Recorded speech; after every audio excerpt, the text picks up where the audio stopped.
here.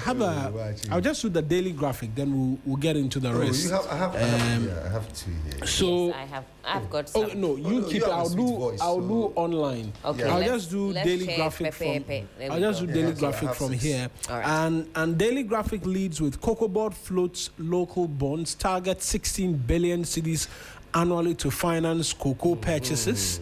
That will be roughly 1.3 to 4 billion. Yeah. At least with the prevailing exchange rates. That will mean no more going on to no more syndicated loan. That's what it will mean. Even as we await presidential assent to the new Cocoa Board bill, as has been passed by Parliament. Also, Garmanche commends MIF for strong performance, and ATU wins Southeast TBSC. Those are the stories on the front page of the Daily Graphic. All right, let's go to the Daily Democrat. Says Sam Jonah takes Nigeria to arbitration over $500 million Abuja land dispute. Chief of Staff stands firmly with Ofosu Ampofo. And Mahama picks Zaneto and Ayaraga for key ministries. NYA boss urges youth to reject drugs and embrace patriotism. Oklu orders 21-day notice for flood-prone structures. On the front page of the new publisher, Bebu speaks truth to power. Mahama West and Akufo-Addo on free speech. $1 million chop bribery scandal. Ghana, U.S. hunts fugitives after ex-tour boss conviction. New Cocoa Board law will hurt farmers, NPP warns. And 2 brothers arrested over couple shooting. On the front page of the Today newspaper, Ghanaian PhD students in UK protest mandatory loyalty oath. Infrastructure deficit cripples emergency care at Kolebu. Nooks demand social media ban for under 15s. And Mahama names Zaneto Ayaraga a new cabinet push. The custodian this morning, the final one from me. National security protects Kevin Taylor in Ghana, Martin Pebu reveals. That story, we're told, is captured on page 2. Coca is our best bet for Ashanti NPP chair, Efija Kwabre North MP speaking. Another foreign bribery scandal hits NDC. Full details on page 3. And rushed cocoa bill will hurt farmers, NPP warns. Okay, so I have the new crusading guide. I have the new crusading guide here, which says Sam Jonah takes Nigeria to arbitration over $500 million Abuja land dispute. Other stories on the front page of the new crusading guide this morning says Lands Minister Anes Mutala Mohammed's legacy. DVLA must charge by law, not presumption. And also, police ladies pip army to win Maiden Women's Democracy Cup. Also, Kantanka family expresses gratitude to Ghanaians. So that is the crusading guide this morning. Let's see the Informer. The Informer this morning has on its front page, Ghana's democracy under siege. Sam Jonah drags Nigeria to ICC over $500 million Abuja land fight. Politicians not above the law, Professor Ajimandria. Oh, Professor Bad, good morning to you. I hope you're doing good. No more empty promises, NALAC tells politicians. Protest signals 2028 come back. So that is the Informer. One here says, Business Weekly, a nation that refuses to enable its greatest assets, referring to Ghana, you would lose out. The Punch this morning says, persistent Qatar should not be overlooked. Hey, maybe. Okay. Buzia's Democratic Welfare Society still relevant today. Dr. Matthew Opoku Prempe is alleged to have said that. Daily, you have that one. Let's see. Daily Analyst. Did you do the Daily Analyst? No. Okay, Daily Analyst this morning says, future of Ghana tied to NDC, that is Kofi Bua, are setting. 2 brothers busted over Tuba killings. And Mahama government tops Akufo-Addo in free speech arrests. Martin Pebu. Also, Western NDC youth do what? They unveil. Okay, Charlie, the IOE. They unveil. You're reading glasses. Blueprint for jobs growth. Yeah. Insult arrest hurts government image. Roxy Nelson Dapiamekbo is saying that. He said that on key points from the weekend. Lance Minister Anes Mutala Mohammed's legacy. Yeah, so I mean, Martin Kpebu was chewing off the tail of the president because of one key personality, Kevin Taylor, who it is believed is protected when it comes to these things because his program is laden with a barrage of insults. So the point is, how come one personality is being protected by the state, but others are being incarcerated? So for him, that is a justification, and it makes a lot of sense. That is logical reasoning. If two people are battling and they are both effusive in their language, why would you take one out and protect the other? I don't get it. I don't get it. So my point is that you need not arrest these people as it is being done. Look, in this new age, cybersecurity, AI, intelligence, and all that, you don't need to, even if you want to pick them up, don't pick them up in the open. Don't let everybody see them. You know, I'm not saying do something nefarious or something. But what I'm saying is that there is a way to deal with these people. So long as you can pinpoint and identify them and pick them up, you can pick them up to a place and have a conversation with them. Even the concern is why arrest them? I mean, let people, let them say what they are saying, because and by saying let them say, well, I'm not saying that let's open the floodgates for people to just go on Facebook, say all manner of things. The point we're making is that the arrest is not the way to go. I've heard the Minister for Government Communication at events say that we'll fight misinformation, disinformation with the truth. Yeah. And I ask myself, what is the truth? Right? How do you deal with such things with the truth? Obviously, criminal prosecution is being condemned by everybody. Roxy Nelson Dapiamekbo is a majority. In fact, he concedes that this doesn't look good on government. Yes. And I was very happy to hear him say that the optics, simply don't look good. And he I mean, arresting all of these individuals, again, I continue to add that there has to be a distinction from persons making comments, right, and using insulting language and threats, right? There has to be a distinction. So I will not sit here and I will advocate that, if people are making threatening comments against the president, I will kill him, or we want him killed or something. Those people should be covered under the ambit of free speech. No, that's not free speech. That's making a threat. It's a direct threat on the life of the sitting president. All right? So that must be distinguished.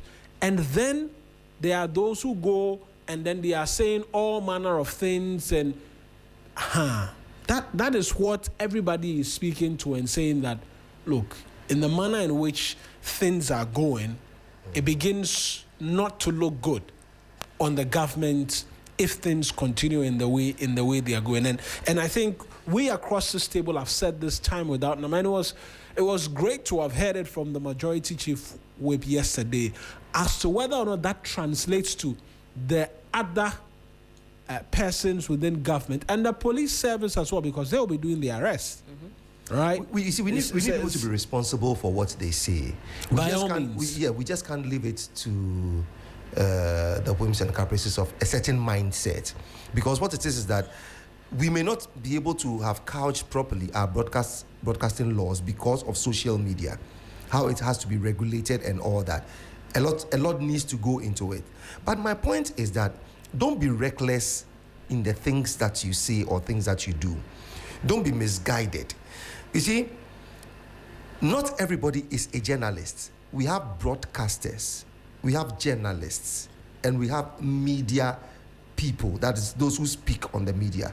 So we can't lump them and say because of social media, this person is a journalist or this person is a broadcaster. This person has just found a means of communicating to the world via a certain media space granted by somebody who designed it. Sometimes it hurts for somebody to be peddling falsehood against you. And especially looking at, we are talking about optics. There's the local optics and then there is the global optics. Somebody like the late E.T. Mensah was accused of being the barber of the late Jerry Rawlings. Meanwhile, E.T. Mensah never, according to his words, even barbered the hair of his children, let alone to the first gentleman of the land. But it registered in the minds of people that it was E.T. Mensah was Jerry Rawlings' barber. So sometimes let's be mindful of things that we say. Are we doing things to get the likes? Or we are doing things to get popular or get rewarded by something? It's, you see, I fall in between the lines.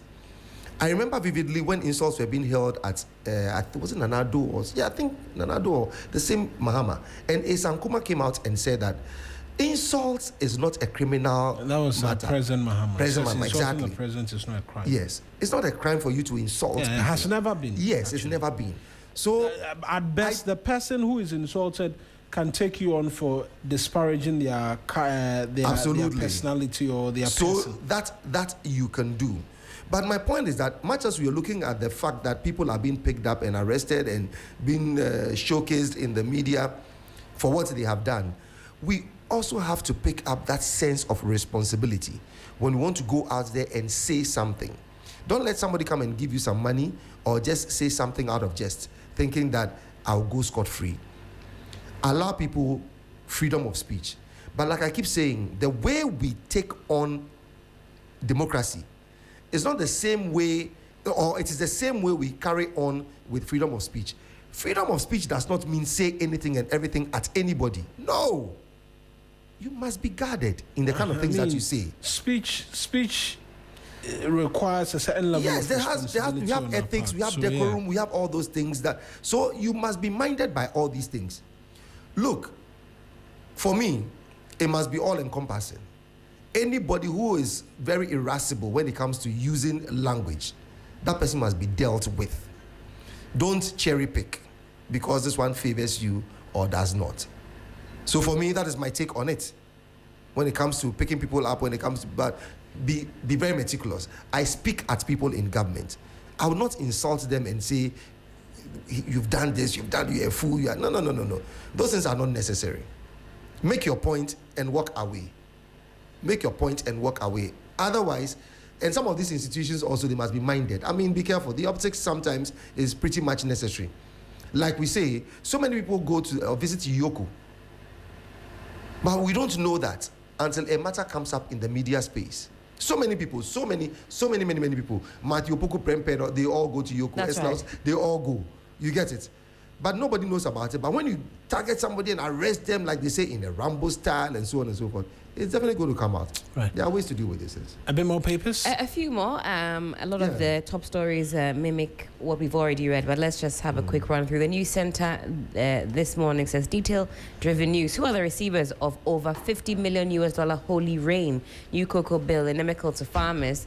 That's coming from the NPP. CD appreciation cuts ECG's losses by some 12 billion Ghana cedis in 2025. Fiscal discipline at the expense of lives and development.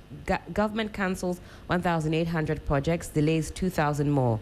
Roads, schools, hospitals, water, electricity affected. Stories on page 2. Let me just quickly have a look. I know we have some more papers coming in, but this rhetoric has been floating since this government took over, that this idea of fiscal discipline is really stifling growth. Although we were told that ATO is really forcing. Is that what it is on the ground? And what really does this discipline affect, this fiscal discipline that we're talking about?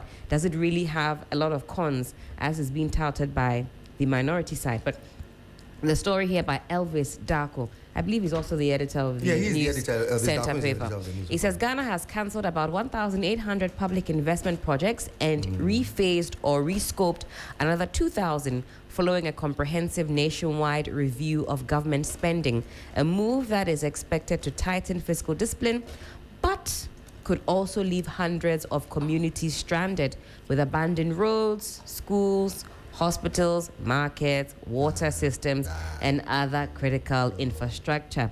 Now, the sweeping rationalization exercise disclosed by the IMF in its latest report marks one of the largest public investment reviews in Ghana's recent history, as the government seeks to restore fiscal sustainability after years of mounting debt and economic distress. I suppose the clue is in that last sentence there. And I want to know what you think about this, because this idea that this government is too prepared, they are tightening the purse, but at what cost? How do we balance these two issues? You know, we're seeing it reflect broadly when it comes to the macroeconomics, but according to the story, the effect is that we're seeing stalled projects and the like.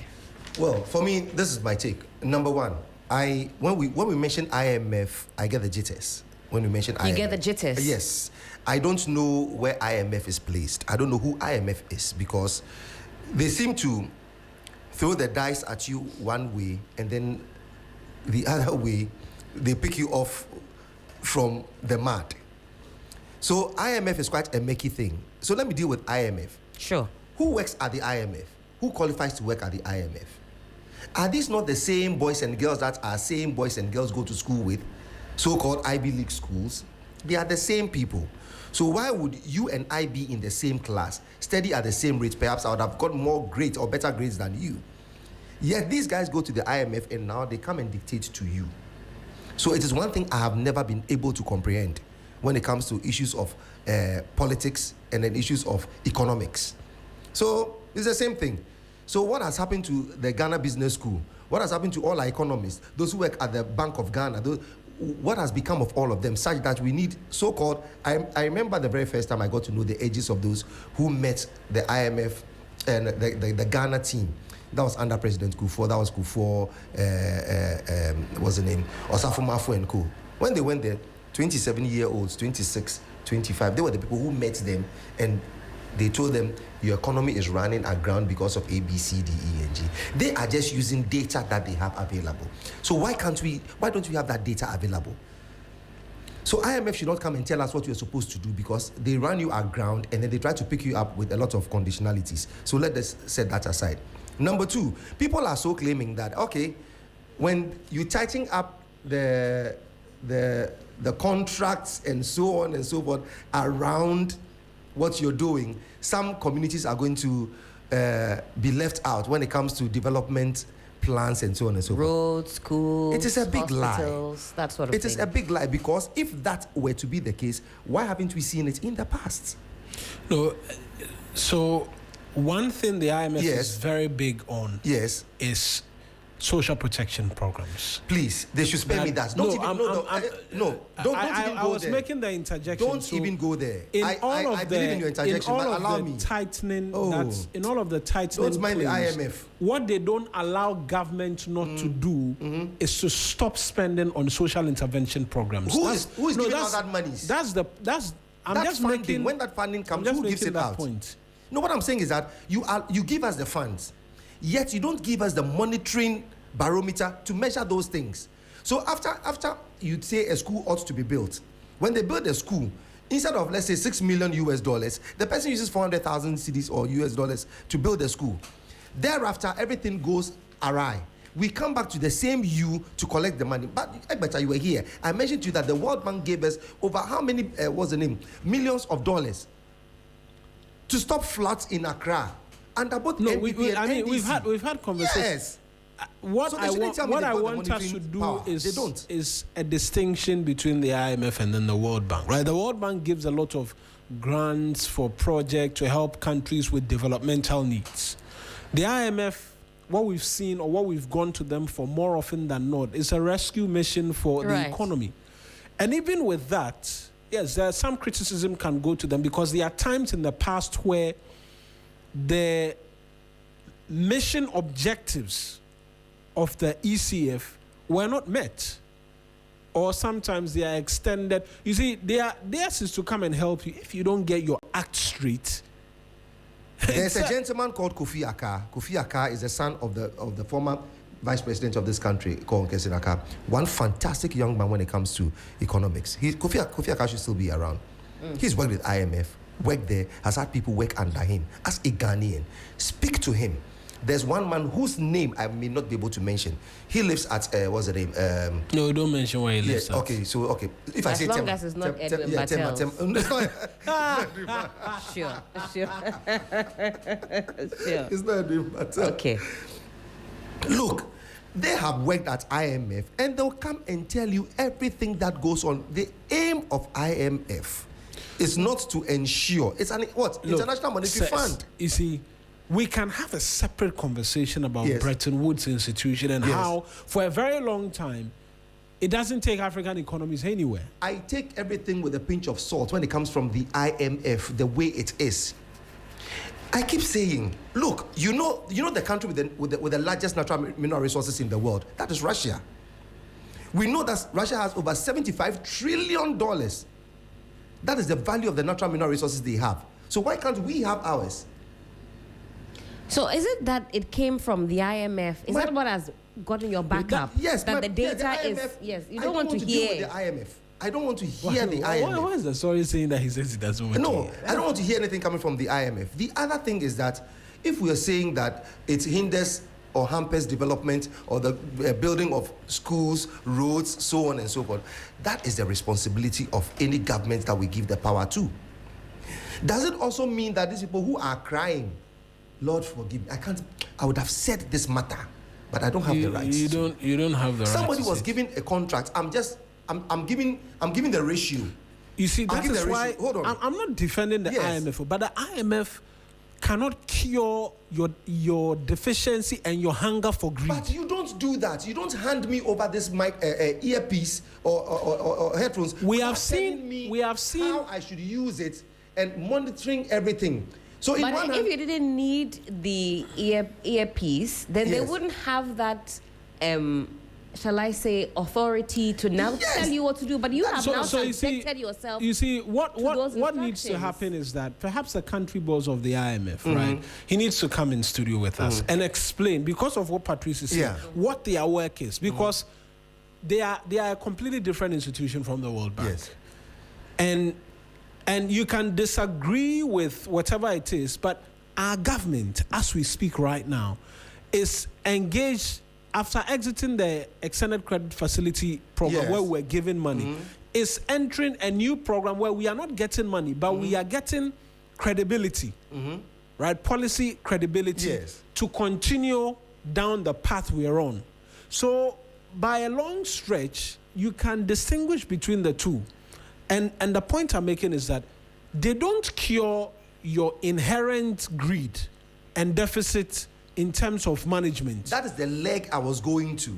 So I have IMF on one side because, with all due respect, if your wisdom tells you that anytime we've gone to support these countries, they fail. If you're a well-meaning institution, they fail.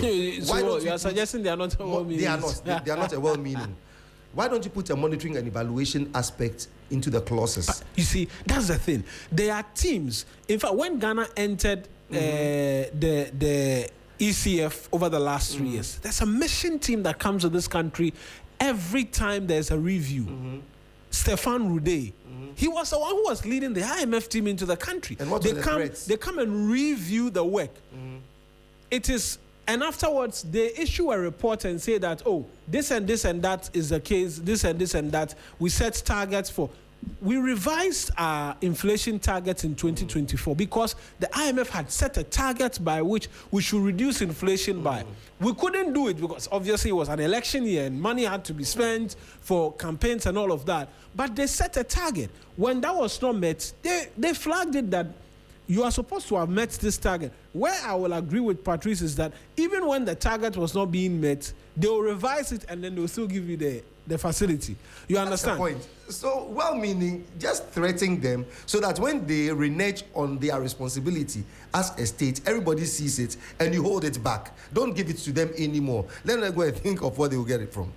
My final point on this matter has to do with the fact that people believe that it's going to restrict the development, That's right, the policies of hospitals, roads, and all those things.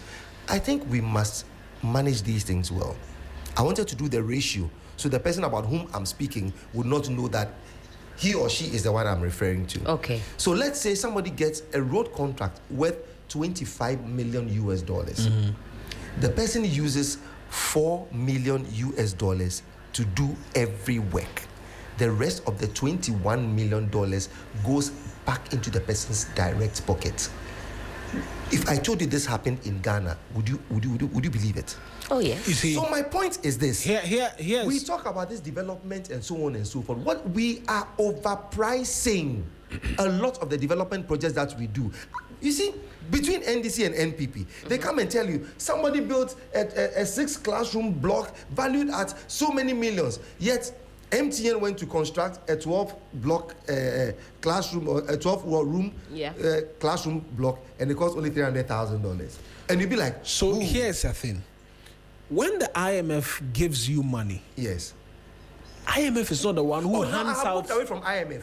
It's not the one. Okay. No, That- I've moved to where people are saying it's going to stifle the development. I'm saying it's not going to stifle it. It is the contractors who overbloat their invoices. Have we not seen it with the World Bank project, the Wager Children's Hospital? Great. Where the World Bank said the contract was overpriced up to 3 to 11 times some of the items which were being purchased. I mean, we see it So all the time. You know, we have contracts that that come is through, not and the an unit IMF price. related- No, that we've moved, and I've and moved and, from and and I see at the core of what Patrice is now saying, if I understand it, is that you can't simply just say that because of this fiscal discipline that is in place, we're going to see a reduction of XYZ because this goes beyond just what we're seeing on the surface. And I think that's a great leg of the conversation, because time and time again, when we hear about some of these contracts, they'll tell you, oh, there's a contract to supply, I don't know, math set or whatever. The unit price is always something like 6 times, 10 times what you have on the market. So it is those middlemen and contractors who are now crying that it's going to affect roads. Look, don't be misled by things you read. It will say that, hey, so government can do this, government can. Let's wait for Ato. Let's listen to Ato. If we get lucky, we can get Ato into the studio to clarify all these things for us to understand. My point is that until we believe that we are patriotic citizens, we are going to work and be accountable for everything that we have been cloaked with to deliver. Look, all these things will be waste of our time. It will be waste of our time, because you and I know that now more than ever, you can go online and find out the cost of a microphone, the cost of a laptop, to how long it to construct a road, 20 kilometers, 10 kilometers, 5 kilometers, asphalt or non-asphalt or you can find out. So why would those sitting at the what's the name, roads and highways, append their signature to a project request that somebody says, I want to construct the road from here to here and I'm charging so and so millions? Meanwhile, you can just tell that this is only 500,000 or only 2 million, not the 100 million or the 10 million. So everybody's in cahoots with this thing. Well, fair point. But I just want to say also, finally, on this score, I suppose a pro of the tightening of government's belt or this fiscal discipline is maybe attached to a saying that I like, that present pains lead to permanent gains. If we're able to tighten our belt and get on solid footing, I'm sure the future then looks a bit brighter. Ay, Patrice says, I mean, and a special good morning to the IMF country boss, right? Dr. Adrian Alter. We're looking forward, hopefully, largely because on the back of some of the arguments Patrice made. I would love to sit in the studio with him. Yes, I would love to sit in the studio with him. It would be beautiful. In studio, it would be beautiful. In studio as well for a conversation. But on the subject matter of present pain, you know, I always ask myself this question, whether the Ghanaian legitimately has room to stomach present pain for a future gain. You know why I say this?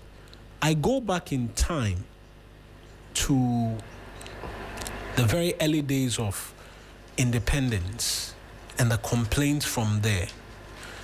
There was Akosombo Dam. There were factories all over. There were vehicle assembly plants and all over in this country. But the Ghanaians of that time complained and were excited, at least per the account and some of the stories we read, when Nkrumah was overthrown. We, the generation of today, look back then and say that, what? That was a visionary. All of these things at a time when Ghana was barely, 10 years old, all of that was extraordinary. Oh, less than 10 years. No. So I always like ask 5 myself, years. In fact, even let's bring it back to present times. When there's a road construction somewhere, it results in I'm not referencing you. Oh yeah. It's uncomfortable. You find people complaining this, that, and I always ask myself, do we know what it means to go through a difficult patch? Obviously, there are legs of it where you can argue our politicians always tend to benefit from difficult times, and so, I mean, sometimes it's legitimate when people are crying, but when there's a tightening of belts, there is a present challenge where persons are not being recruited, or there is removing hawkers off the streets and off pavements to beautify the country or to beautify the capital, and then it will lead to some other things. Can we stomach that presently in await of the glory in the future? It's a question I always, because it appears we cannot. It depends though, because if government says that we are all in this soup together, we're all going to tighten our belts, the optics must reflect that. So me as an ordinary citizen, I should also see you embodying that fiscal discipline, that tightening of the belts as well.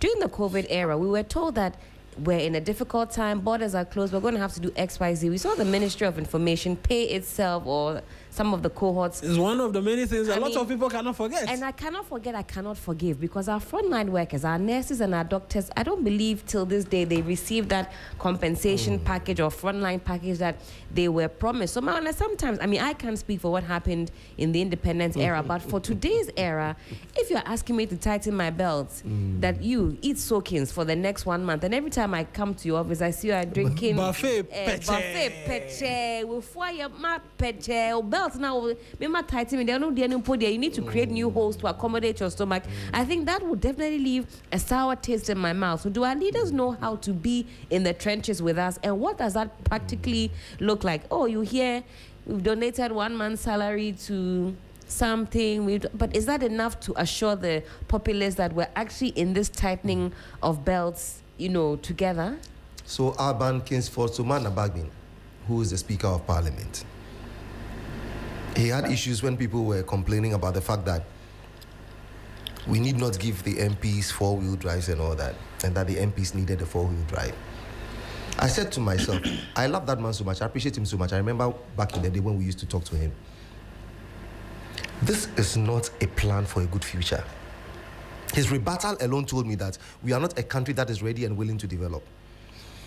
The idea of a developing country, of a country that wants to develop, is that car, the PHC motor, no, well, that small car that they use for Uber, Suzuki. The Suzuki should be a car that can drive you from here to, let's say, Cape Coast and back without any problems or troubles. What it means, why do we give the people four-wheel drives? Why? They say, they have to go to their constituencies. The terrain is rough. Terrain is rough. Why would you allow a terrain to be rough? So you give somebody a four-wheel drive so that it can go over that terrain, and then the rest of the people in the community, what do you give them? So that is the reasoning. If our reasoning is that they need to go over a rough terrain, so we need a 4x4, that means you're not ready to deal with the matter. We are not ready to legislate anything to say that every road within this community must be constructed between this time and that time. We are not ready. So you can hate me how much you hate. You may dislike whatever I say, but I still believe that the country is a dead country. Because a lot of things that we ought to do, we are not doing. It is just simple. That even if the Speaker of Parliament is able to defend that we need to give four-wheel drives to people, MPs, because they have to visit their constituencies, what are you telling me? So without four-wheel drives, so that means the terrain is not good. What plans do we have to ensure? Look, I tell you, the quality of leadership depends on the quality of the roads. Yeah. So to see the quality of leaders that you have in a country, look at the quality of roads that you have. Interesting. Match it to any country. Match it to any country. Look at Indonesia. Did you know Indonesia had over 170 islands? Really? Indonesia is made of 170 islands. Interesting. But look at how fast they are growing. Check their GDP. Check the plans they have. They want to move from 5 point something GDP to 8 point something. That is even Indonesia. So if a country, so we, flat land, good weather, proper soil, everything that we have, we are not able to achieve even a quarter. Then who are we? When I say it, I mean not to disrespect anybody, but when I say the country is a dead country, what I mean to say is that you have everything, but you're not making use of that everything. Aren't you dead? You are dead. So we should not give MPs four-wheel drives. I'm one person who will stand up against it. Ultimately, we should not insulate them from the problems that you and I face. They should face it. So they go through the traffic every now and then with us when they are in opposition. And they talk and they do everything. When they get to power, now because of the sirens, they can bypass. So now all of a sudden, they forget the roads are bad. There's a lot of traffic. I keep mentioning, look at the road from Accra to Adan and onward to the Volta region. I end it at Adan because from Adan go to the Volta region, there's not heavy traffic. But from here to Adan, it takes people 4 hours, 5 hours, 6 hours, 7 hours, 8 hours. You can stay in traffic just for that long. The Accra Cape Coast Road, oh Lord, we have heard in various budgets. Accra Cape Coast Road, government has voted, everybody say, yeah. So between the Accra Cape Coast Road, then they'll pick Yamransa to here, $20 million, yeah. From Gomwandes to that, within the same road. We are picking and picking and picking. Till date, Accra Cape Coast Road, look at what it is.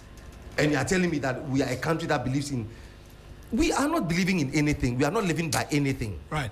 053-220-0927. 053-220-0927. It's a WhatsApp number. I'm just going to do the Ghanaian Times and the Daily Guide pretty quickly and then take us online as well. Right. Sanitation crisis. Expert decries low investment in waste management.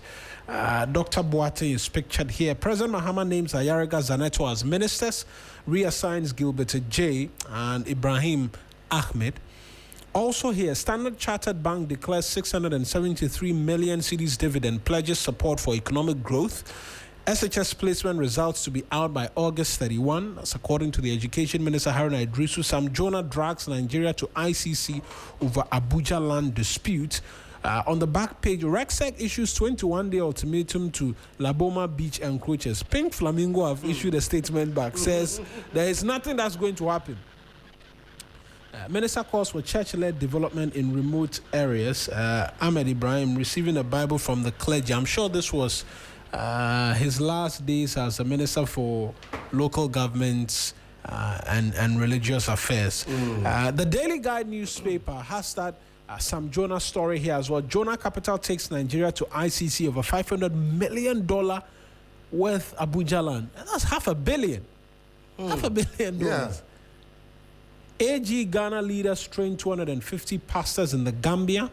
Atoforsen opens new military facilities, applauds unique development. Wuntumi files for bail pending appeal. Goldfields must stay. Huniso youth. So yeah, those are the stories on the Daily Guide. To 3news.com this morning, police arrest 2 brothers over killing of man, injury to wife at Tuba. So far, so good. VIP Opokwajiman hails cooperation with President Mahama. President Mahama government has arrested more for free speech than Akufo-Addo's 8 years. Martin Pebu, Eastman Pussy Nadbo warns of possible Bahri Dam spillage from August 11, which is tomorrow, right? I wish election of MMDC is made open. Executive should not select persons. Okovanda Poi saying this. Let's go to myjoyonline.com this morning as well. It's taking a while to load. ECG begins 4-day power outage schedule for parts of East Accra. I suppose it will be in relation to some maintenance work. Mutual Trust... We'll speak to that matter also. Mutual trust drives my working relationship with Mahama Opokwajiman. Government must prioritize essential services amid debt pressures. That's according to the VIP. Mahama will reassign ministers based on performance and suitability. Yunus Afuseni. Police arrest 25-year-old man over attempted armed robbery in Ashanti region. Clause 81 of Cocoa Board Bill infringes on farmers' property rights. That's according to the NPP. And Mahama administration boosts gold reserves to $13.8 billion, according to Sami Jemfi. He was on a space yesterday. Was on a Twitter space yesterday answering questions. Who's that? Sami Jemfi. Sami Jemfi. Oh, okay. Samuel Jemfi. Yeah. City Newsroom will protect the city, sustain economic stability, as according to the BOG governor. OSP provided key evidence in U.S. conviction of former TOR MD Asante Beko. 10 major changes the new cocoa board bill brings to Ghana's cocoa sector.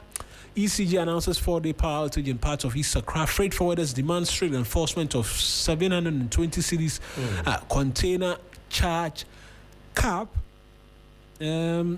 Ghana Web, right? Ghana Web is next. 5 officials, MPs, former minister, list of officials caught in Turkish deal bribery scandal. Just in. Watch the shocking moment a Queen Mother fell from a palanquin during a festival. I just changed the channel. Paula Foko on scene, Ekufuado on TV. Oh. Maria Hene of Adwejiri petitions WAEC after Science BC results allegedly changed within 2 days. And we are too small-minded. Otabil bemoans attacks on National Cathedral. This story, I was avoiding it. Really? By all means, yes. Come again. Read that story. Yeah, unless we get the details. I think the details Yeah. will be sweet. Oh, Yes, please. Let's hear it. okay, let me try and get the details. Okay, there's an idea. A beautiful idea. We are too small-minded. Fred, you have the video. Okay. Oh, all right. That would be lovely. Kuzo, I beg you. That I would don't be want to be drawn into this Oh, conversation. I want to see the We are too small-minded. Okay, if Frederick has a video, by all means, I'll have it played. We'll do that. I'm not going to come- stifle free speech At this all. morning. Meanwhile, Kujo says that trials in OSP cases had been halted since April 2026 following the High Court ruling concerning the officer's authority to prosecute. Now, following the Supreme Court's decision on the constitutional mandate of the Office of the Special Prosecutor, the trials have now resumed with new dates scheduled. So that is it. Kujo sends in that one. So let's listen to Dr. Mensa Otabil if the tape is ready. I believe the tape is not. No, it's not ready yet. So let me get the. Producer, why let did me- you wet our appetite so Let me much? get details of the story. Okay, Right? details of the story then. So, ECG on the mic. so even the video is here, so I can have the video played as well. All right, let's hear the voice. Let's hear the voice, right? National Cathedral. Right. So here is him in his own words. I'm not going to read any story. Ghana wanted to build a national cathedral. And Christians beat it up with their own mouth. Others are building things all over. We are so small-minded that we allow politics to blind us.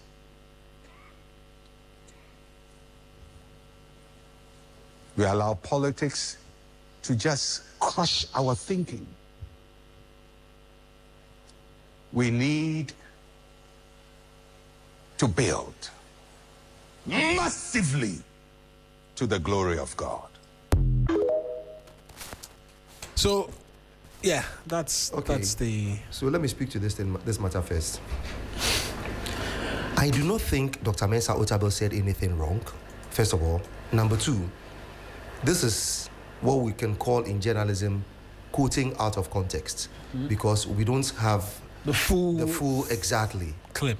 So the full clip is going to tell us. How long is what you have, Frederick? But if he says that we need to build to the glory of God, I believe absolutely that we need to build to the glory of God. To the glory of God. Now, it depends on where you source your power. Then you know whether you're getting it from God, the God that you believe in. So people put up shrines, people put up mosques, people put up anything. So if somebody intends to build to the glory of God, with a strong belief in his mind that I'm going to achieve A, B, and C, and I'm going to fulfill A, B, C, D, and E. That is it. The second point is the vessel that says I'm going to build. Who is that person who says I'm going to build to the glory of God? God told David, you are not capable of building my temple, not you. It is your son, Solomon. So I don't know the context within which Dr. Mensa Otabil was speaking.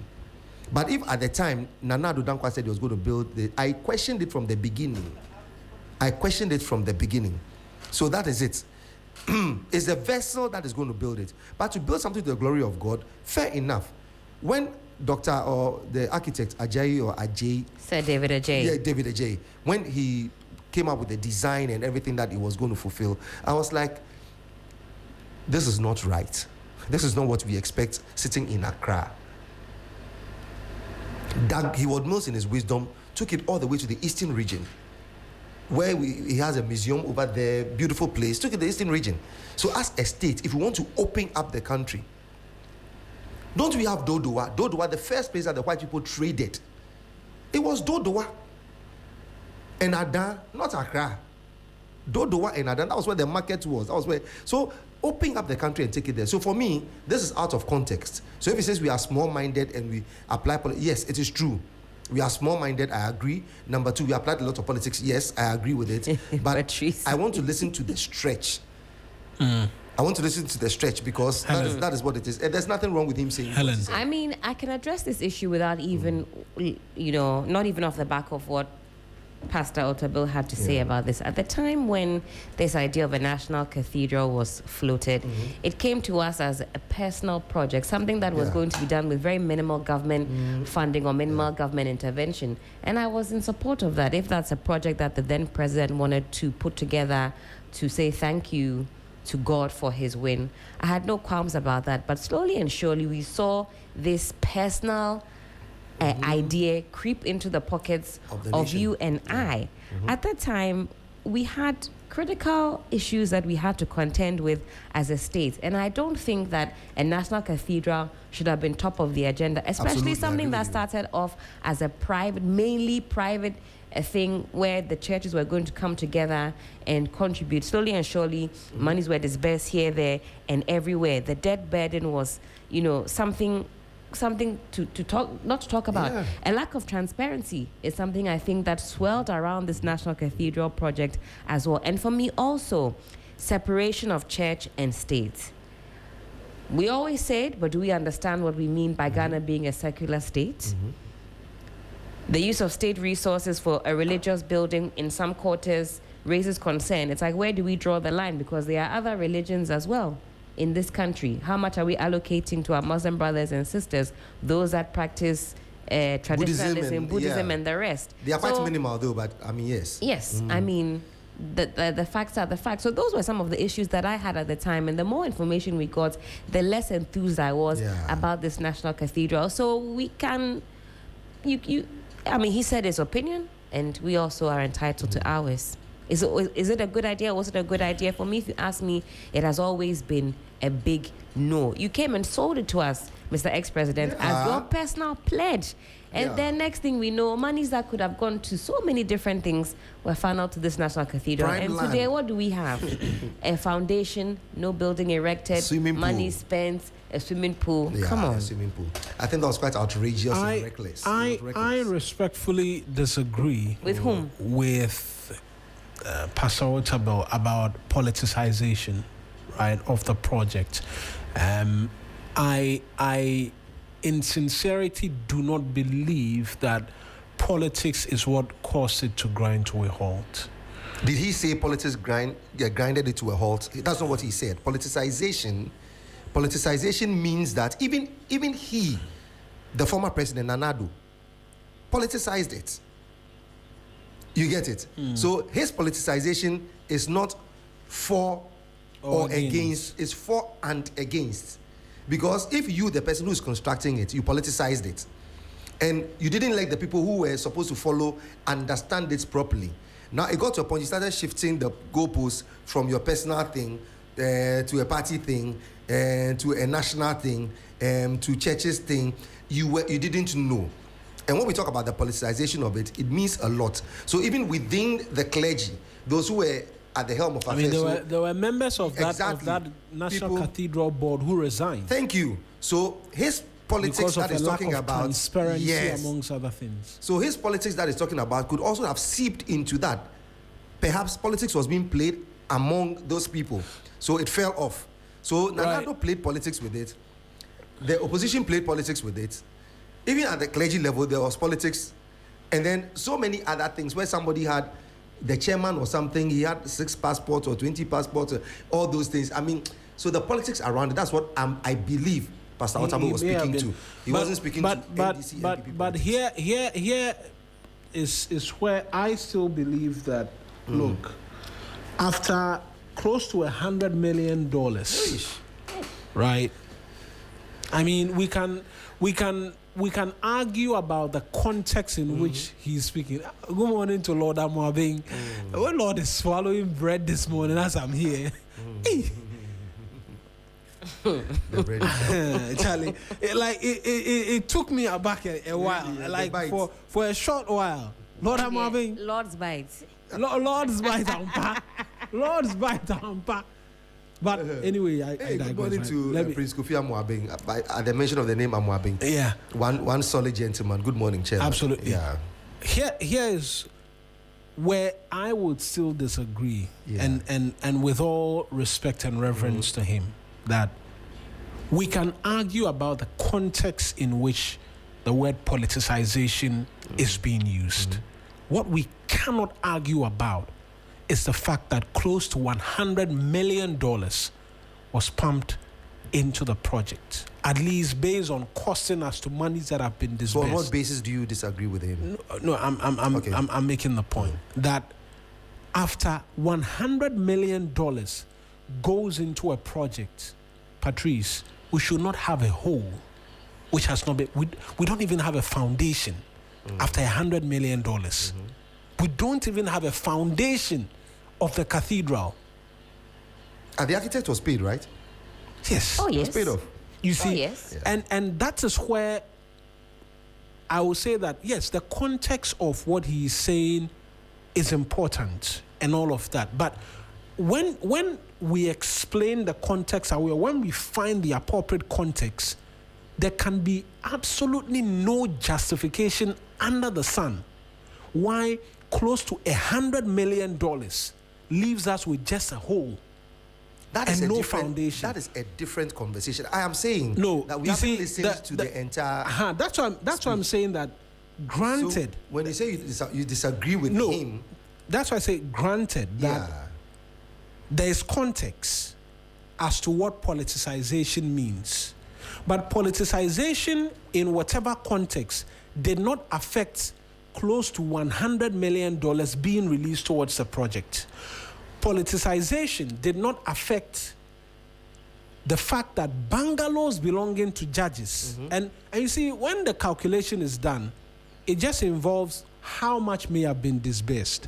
It doesn't include as well the structures which were there before and how much it cost us. See, even the cost of that land, the land that it sits on, the cost of that land. So that's why I said, with all reverence, I disagree, because if you Patrice, can't disagree with the house statement. if you're given $100 million, excuse me, if you are given $100 million, would have bought a tie for DJ Phil by now. You say you still buy it. I'm not sure you will leave with just a hole without the foundation. So you see, it goes back to the discussion we had concerning IMF and the Ghana. Yes, I know, because it came to mind that you cannot disburse you cannot disburse close to $100 million. To force and go on and tighten the belt, right? And then what you are left with is a hole. Yeah, I'm sorry, but we can argue, we can explain, we can find the appropriate context, but it cannot explain away why there is a hole. Look, and everybody disagreed that state funds was being used for the project. Some people. Okay, some people, right? So, yes, granted, some people disagree that state funds was being used. It was used anyways. After its use, we can't, after whatever, and sit here and all that we have in terms of an evidence to state funds being used is a whole. We cannot. No. In all things, give thanks. We cannot. See, and I lean more towards Mawene's argument that in whatever context, and that is where it will all end. It was a bad idea. You can argue that, we shouldn't have used state funds, but state funds was used. It was disbursed towards the project. Thank you. We as much as I may have disagreed, you may have disagreed, she may have disagreed, it was used. But after it was used, where is the evidence of the work? If we which has dipped been our done? fingers into our emergency funds as a nation to go and fund this You project, see- at a time when it was a project I still maintain was low on the priority list, something that was touted to be a personal pledge and the church was supposed to give that support. If Pastor Otabil says that we need to build to the glory of God, I have no qualms with that. But fundamentally, and I think I lean towards you, in whatever context it's National Cathedral, it's a sore spot. It's a sore spot. You see- I was coming towards two major things that I picked from the scanty information that we have. Right. One has to do with the fact that there was a plan to build to the glory of God. And the other has to do with the operationalization of the phrase, politicization of it. So it is, like I'm saying, it is just possible for Doc to have said that or inclined to have spoken to the fact that, but for the fact that even the NPP or Nanado politicized it by introducing this, taking out this, building to the glory of God wasn't a problem. Kekujo sent a message, says Otabil was defending the ambition of building a magnificent cathedral. The central public criticism has largely concerned the use and management of public money, opportunity cost and accountability, not whether Christians are capable of building something magnificent. There is also a particularly interesting historical wrinkle. Otabil himself ceased being listed as a National Cathedral trustee in 2022 after it was publicly disclosed that he had walked away from the project earlier. Right, that's it. So that's what I'm saying. The politicization means a lot of things, and building to the glory of God. Look, there is something that is creeping, as my English people will say, surreptitiously into our state edifices. People are not averting their minds to it. That is something me, Patrice, Boluvi, Dajivi, Agalata, on this microphone would never speak to. When you shut the microphones, I'll draw your minds to it and you realize that, hey, there is something somewhere. Don't joke about all these little things that people are doing. Putting an edifice here, placing this one here, this structure here, the intent of, be mindful. Let us be careful. I'll tell you something. Is it something that is happening and operating in this realm or in another realm? It's happening in this realm. Okay. I thought you were taking You have us seen it. to another realm. You are seeing it. You see one almost every day, but your mind is not averted to it. We'll deal with that one. Did somebody mention ECG? Yes. Shutting down some this thing to do. ECG. There are a few more comments in relation Yes. to this. To which? Sixes Geja says, you call a personal project that was somehow turned into a national project at a time Ghana was in severe economic downturn, a politicization of project just because there was a general public sentiment? He asks. I disagree with Patrice in the building to the glory of God. Building to the glory of God in its broader sense does not mean building a church or a cathedral, he adds. And so a few individuals or a few more comments in relation to, not this one, but this has to do with earlier comments as to free speech. Good morning, Egbeta from Kwame Daku. I support what Patrice is hitting at 100%. Ghana has gone dead long time and must be revived, he says. So Kwame Daku comes through with that one. I have to do the ECG story, right? Oh yes. The ECG on the power situation and all of that. So let me get into that briefly. So stories on a number of online portals, but I'm going to take it from a journal.com, which reads that the Electricity Company of Ghana, ECG, will today, Monday, August 10, begin a 4-day planned maintenance exercise in part of East Accra. The exercise, Billy Shan is back. London approach remember. The exercise, which runs until Thursday, August 13, will result in looking good. Temporary power interruptions in affected communities from 9 a.m. to 5 p.m. each day. ECG says the maintenance is aimed at improving the reliability of electricity supply in the affected areas. On Monday, August 10, the outage will affect Taiman, Oyarefa, Mr. Smith, part of Ogbojo, Chumesiwa Hospital, Ability and surrounding areas. On Tuesday, August 11, customers in Ashiyi, part of Dodowa, Tobinko, Oasis Estate, Manette Junction, and surrounding communities will be affected. Hey, now, Becca. The Wednesday, August 12, schedule covers part of Laboni, Agbogba, Zongo. When? Wednesday. Okay. Part of Laboni, Agbogba, Zongo, Adenta SDA, Taught to Teen School, Top Herbal Clinic, part of Medina, Libya quarters and surrounding areas. The final phase on Thursday, August 13 will affect Achimota School and surrounding areas. ECG has urged customers in the affected areas to take note of the schedule and make the necessary preparations ahead of the temporary outage. Quick comments as Bill is here. London Boga. Oh, quick comments. No, you had wanted the... Yeah, so I you see, there's one thing. I wonder who works or heads or leads the procurement department of the ECG. I mean, Bill just came back from the UK. How many times did your power go off? 0. Okay, great. You have lived in the UK. How many times did you experience power outage? Some of us have lived elsewhere, and people know what I'm talking about. Those are the helm of affairs, giving political authority. They go elsewhere, and there's nothing like power outage. Now, I don't believe we produce all the power generators and the transformers here in Ghana. We source them from outside, don't we? So how come where we are sourcing all these equipment from, including China, so that if some are coming from China, nobody will think that China, they build one of the best engineering equipment when it comes to power. How come those people that we source all these equipment from, when it is raining or there's a threat of thunderstorm, they don't have power or they don't experience power outage?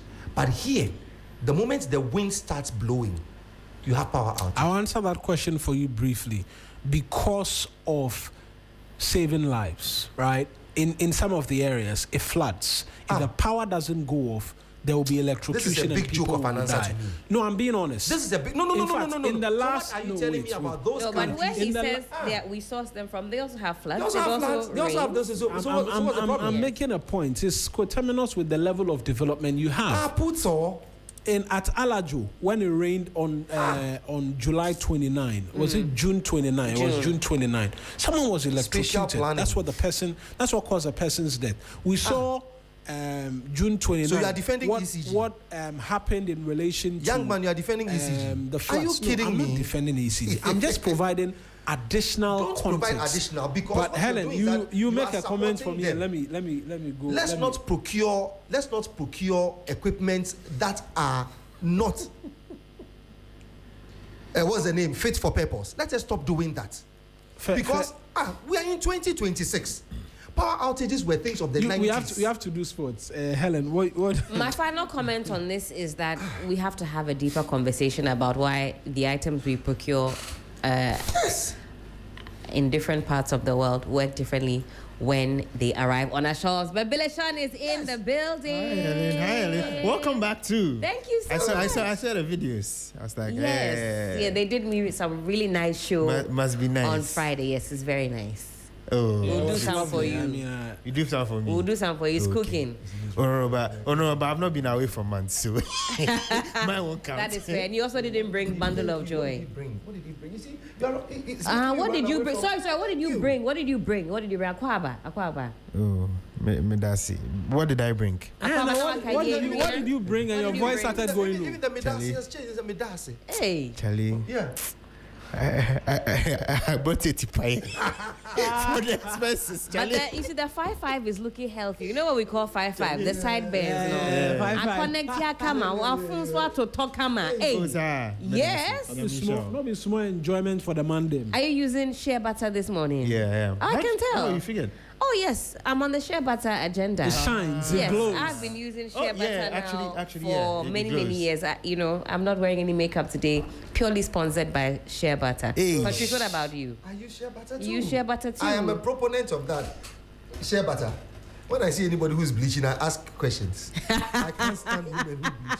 When you see my posts, I ask.